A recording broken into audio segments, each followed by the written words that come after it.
Bonjour, c'est Géraldine. Aujourd'hui, on va faire quelque chose de différent.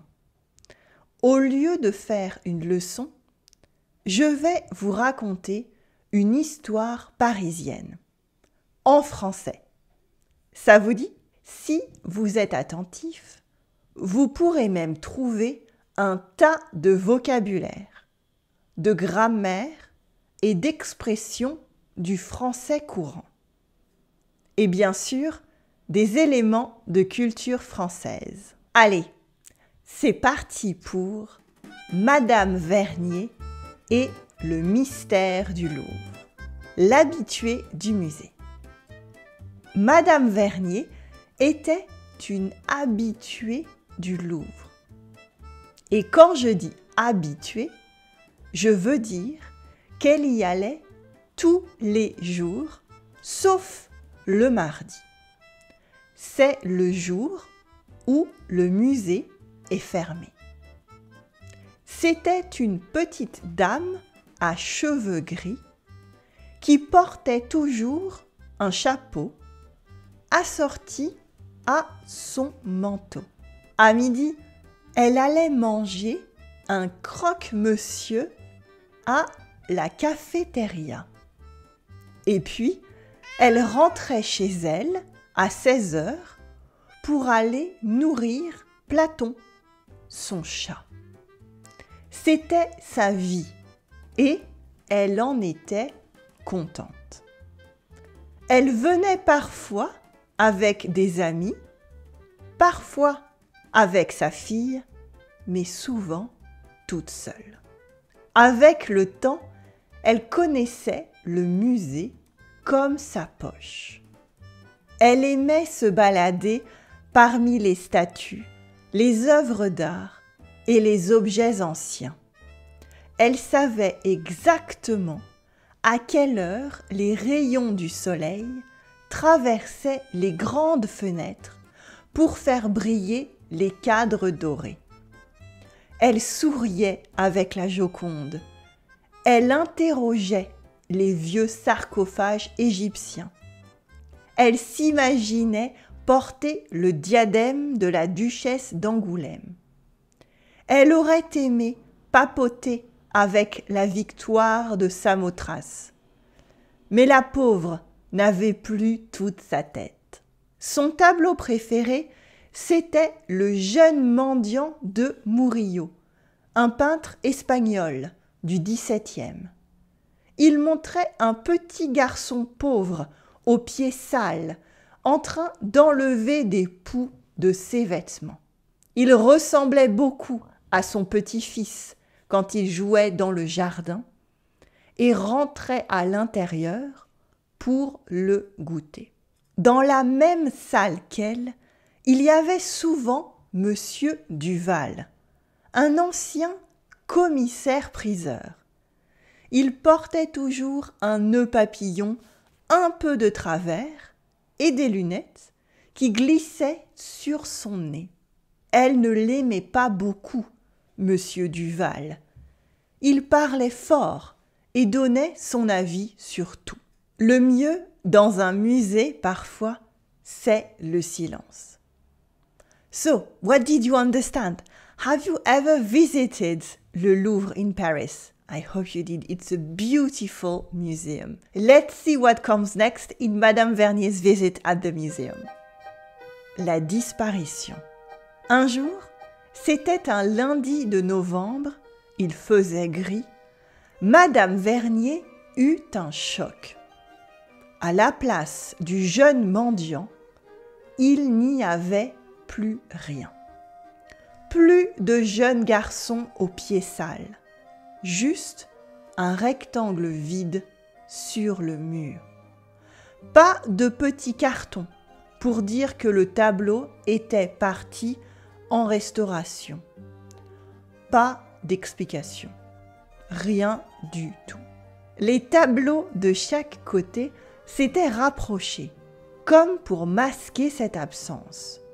C'était comme si le jeune mendiant n'avait jamais été exposé. Mais les taches claires du papier peint ne mentait pas. Les gens passaient devant le mur vide sans rien remarquer d'anormal. Les touristes prenaient des selfies devant le Christ en croix du Gréco. Madame Vernier n'allait pas se laisser faire. Elle allait parler à Georges pour exiger une explication. What happened to the painting of the little boy? What do you think? Let's see what Georges has to say. Georges. Georges, c'était le gardien qui surveillait cette salle depuis des années. Il connaissait bien Madame Vernier. Ils échangeaient parfois des chocolats pendant la période des fêtes.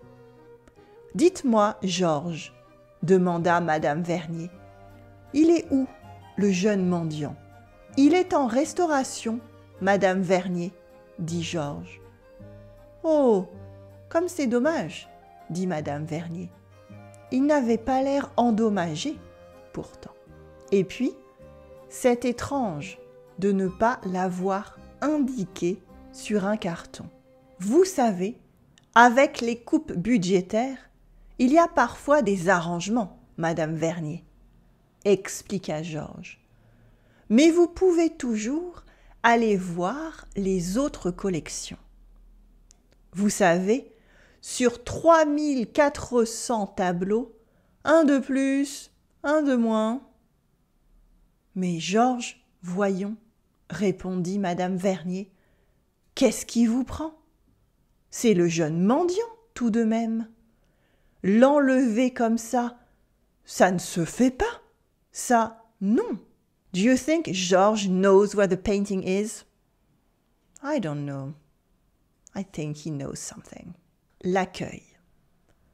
Madame Vernier se rendit alors à l'accueil avec son manteau, son chapeau et ses questions. « Je ne sais pas de quoi vous parlez, madame, » lui répondit l'hôtesse d'accueil. « J'ai bien regardé, ce tableau n'est pas dans notre registre. Vous avez dû vous tromper. » Madame Vernier expliqua la situation. Elle était une habituée du musée.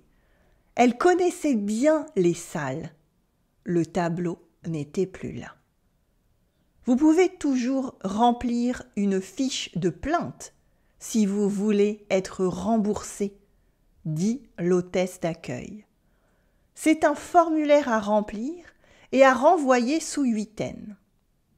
Quelques instants plus tard, devant la réaction de Madame Vernier, un monsieur en costume était appelé en renfort. Il devait être important, avec sa cravate et son titre sur son badge, et son grand sourire. « Madame, dit-il, vous savez, le temps passe pour tout le monde, même ici au Louvre. Mais notre registre est formel. Ce tableau n'est pas ici. Je suis désolée. Peut-être avez-vous confondu avec un autre musée? Je peux vous offrir des places pour le musée Marmottan. Il y a de très belles œuvres également. Vous retrouverez peut-être votre mendiant, qui sait. Madame Vernier serra son sac à main très fort pour ne pas lui dire ce qu'elle pensait.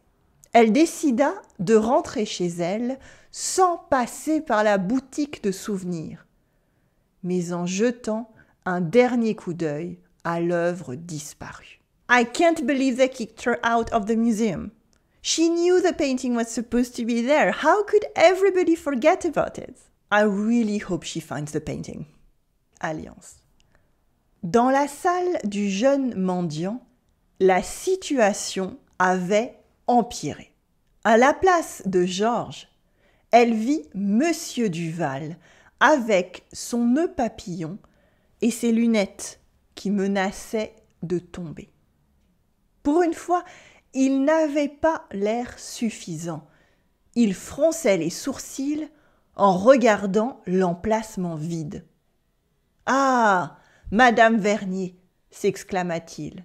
« Savez-vous ce qu'ils ont fait du jeune mendiant? Je suppose qu'il est en restauration, évidemment, Mais c'est tout de même curieux. Il était en parfait état. Et d'habitude, il l'indique sur un petit carton. Mais oui, vous savez, je pense qu'on... commença madame Vernier. Vous savez ce que je pense ? Interrompit monsieur Duval. Je pense qu'il faudrait qu'on enquête nous-mêmes. Madame Vernier soupira. J'allais le dire. Allons-y alors. Monsieur Duval sortit un petit carnet de sa poche. Madame Vernier sortit un petit carnet de son sac. Ils se regardèrent un instant. I'm so glad that they're getting together to solve this mystery. Are you understanding some French here? Don't worry if you need to rely on the subtitles or even the translations. It's absolutely okay. Let's find out if they find the painting together. Enquête. Ils commencèrent leur enquête, chacun à leur manière. Monsieur Duval voulait interroger tout le personnel, les gardiens et l'administration. Madame Vernier préférait observer Georges discrètement. Elle le trouvait louche. « Vous allez le faire fuir avec vos questions, disait-elle. Et vous n'obtiendrez rien en restant silencieuse, répondait-il. La première semaine ne donna rien du tout. Georges changeait d'horaire tous les jours. Il ne répondait plus à leurs questions. Et il avait commencé à porter des gants. Les gants, c'est nouveau, nota monsieur Duval dans son carnet. Un soir, ils découvrirent que quelqu'un avait déplacé les caméras de surveillance. Le lendemain, ils repérèrent des marques au sol, comme si on avait traîné quelque chose. Ils décidèrent de passer la nuit ensemble, en planque, comme dans les films, à surveiller les allées et venues du personnel. Madame Vernier laissa à Platon une double ration de croquettes et prépara des sandwichs au jambon. Cette nuit-là, dans la brume de novembre, à l'heure où le métro ne roule plus ou ne roule pas encore, ils virent le premier gardien arriver à l'entrée du personnel. C'était Georges. Il portait un énorme trousseau de clés. Les deux compères le suivirent de loin. Le gardien disparut dans un couloir interdit au public. Ils le suivirent sans un bruit. Madame Vernier avait mis ses chaussures de gym pour être silencieuse. Monsieur Duval avait scotché ses lunettes pour qu'elles ne tombent pas. Ils traversèrent un dédale de vieux passages poussiéreux. Ils s'arrêtèrent dans une salle encombrée de dossiers du sol au plafond. « Je crois qu'on l'a perdu », chuchota monsieur Duval. « Taisez-vous, écoutez », répondit madame Vernier, à voix basse, elle aussi. Derrière une étagère rouillée, pleine de dossiers et de formulaires, ils entendirent un bruit de radio. Par une fente dans le bois, ils aperçurent leur tableau. Georges était assis devant, un pinceau à la main. Il essayait de le restaurer lui-même. « What do you think? I thought that the painting was perfect.